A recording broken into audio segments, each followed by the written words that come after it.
देखिए, सनातन बोर्ड हमको इसलिए चाहिए क्योंकि हम अपने भारतवर्ष की सुरक्षा चाहते हैं, हम अपने भारतीय संस्कृति की सुरक्षा चाहते हैं, हम भारत माता की सुरक्षा चाहते हैं और वैदिक पौराणिक परंपराओं को, बच्चों की शिक्षा को, गौ माता को, इन सबको सुरक्षित देखना चाहते हैं। हम भारत को बांग्लादेश बनने नहीं देना चाहते। अगर भारत बांग्लादेश बन गया, अगर जो लोग चाहते कि भारत भी बांग्लादेश बन जाए, वो ना करें हमारे सनातन बोर्ड का समर्थन। लेकिन जो चाहते हैं कि भारत बांग्लादेश न बने, पाकिस्तान न बने, अफगानिस्तान न बने, कश्मीर जैसी घटनाएं फिर न घटें, तो उन लोगों को सनातन बोर्ड हमें बनाकर देना चाहिए। सभी लोगों को हमारा समर्थन करना चाहिए। फिर कह रहे हैं अभी नहीं तो कभी नहीं, 5-10 साल ही हैं हमारे पास में। इन 5-10 सालों में हमें पूरे भारत को सुरक्षित करने की व्यवस्थाएं तैयार कर देनी चाहिए।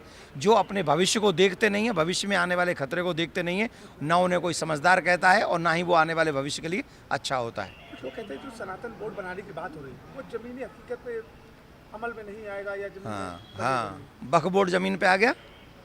उन लोगों से पूछो वक्फ बोर्ड कैसे आ गया था जमीन पे, कौन लेके आया था वक्फ बोर्ड को? जब पाकिस्तान बना दिया था उन लोगों ने, तो पाकिस्तान बनाने के बाद वक्फ बोर्ड और एक और पाकिस्तान बना देंगे भारत में। आपको हम पे डाउट करेंगे कि यहाँ पर सनातन बोर्ड नहीं बन सकता। भारत में सनातन बोर्ड नहीं बन सकता, ज़मीन में नहीं उतर सकता, लेकिन वो वक्फ बोर्ड और ये सब बोर्ड बन जाएंगे। It's wrong. हमें सनातन बोर्ड चाहिए। और जो बांग्लादेश में हो रहा है ना, अभी भी जो हिंदुओं की आवाज़ उठा रहे हैं, उनको अरेस्ट किया जा रहा है, ये सबसे बड़ा अधर्म है। और उन बांग्लादेशियों की, जो हमारे बांग्लादेशी हिंदू हैं, उनकी रक्षा के लिए, उनकी सुरक्षा के लिए भारत में भी और भारत के सभी लीडर्स को आवाज़ उठानी चाहिए। बांग्लादेश का नाम लिया आपने। बांग्लादेश में एक इस्कॉन के जो मंदिर के पुजारी हैं जी, तो जिस तरह सरकार ने वहाँ अरेस्ट किया है, क्या कहना है? अब इसका मतलब ये है कि सरकार भी हिंदुओं के दमन में इन्वॉल्व है। इससे तो स्पष्ट होता है कि सरकार भी जो हिंदुओं को मिलकर आवाज़ उठाने की बात कर रहा है, उसे अगर सरकार अरेस्ट कर रही है तो इट्स कन्फर्म कि सरकार इन्वॉल्व है इस खेल में। हिंदुओं के दमन में सरकार इन्वॉल्व है। और अगर सरकार इन्वॉल्व है तो सुरक्षा कौन करेगा? यूएन को इसमें संज्ञान लेना चाहिए और भारत के सभी लीडर्स को इसका विरोध करना चाहिए और ऐसे लोगों को पनिशमेंट होनी चाहिए। सरकार पर भी दबाव डालना चाहिए जिससे वो हमारे हिंदुओं का दमन न कर सके। और याद रखें, बांग्लादेश में इस्कॉन के पुजारी का अरेस्टिंग होना, ये भारत के लिए खतरे की घंटी है।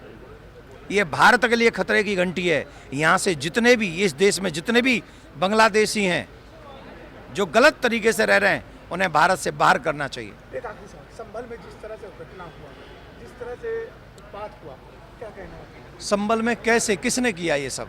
संभल में कोर्ट का आदेश का पालन करने के लिए अगर एक जांच एजेंसी जाएगी तो उसका आप अतिक्रमण करेंगे, उसके ऊपर आक्रमण करेंगे, उसके ऊपर आप पत्थर बरसाएंगे। पहली एक तो जांच ये होनी चाहिए, इतने पत्थर आते कहाँ से हैं? ये पत्थरों की प्लानिंग क्या है? ये जानते क्या है? एक एक के 70 छत पे रखे हैं पत्थर, सबकी छत पे पत्थर हैं, तो वो तो इसकी तैयारी में है कि हमें पत्थर मारने। इतने पत्थर एक जगह पे कैसे आ जाएंगे बिना प्लानिंग के? तो उन लोगों को पकड़ो, चोर को नहीं, चोर की माँ को पकड़ो। एक बात ध्यान से सुने, ये भारत हमारी मातृभूमि है, इसकी मिट्टी में हमारा जन्म हुआ, इस मिट्टी में मर जाएंगे। लेकिन बाहरी कानून जो बाहरी प्रदेश देशों से आए हैं, वो इस देश में नहीं चलने देंगे।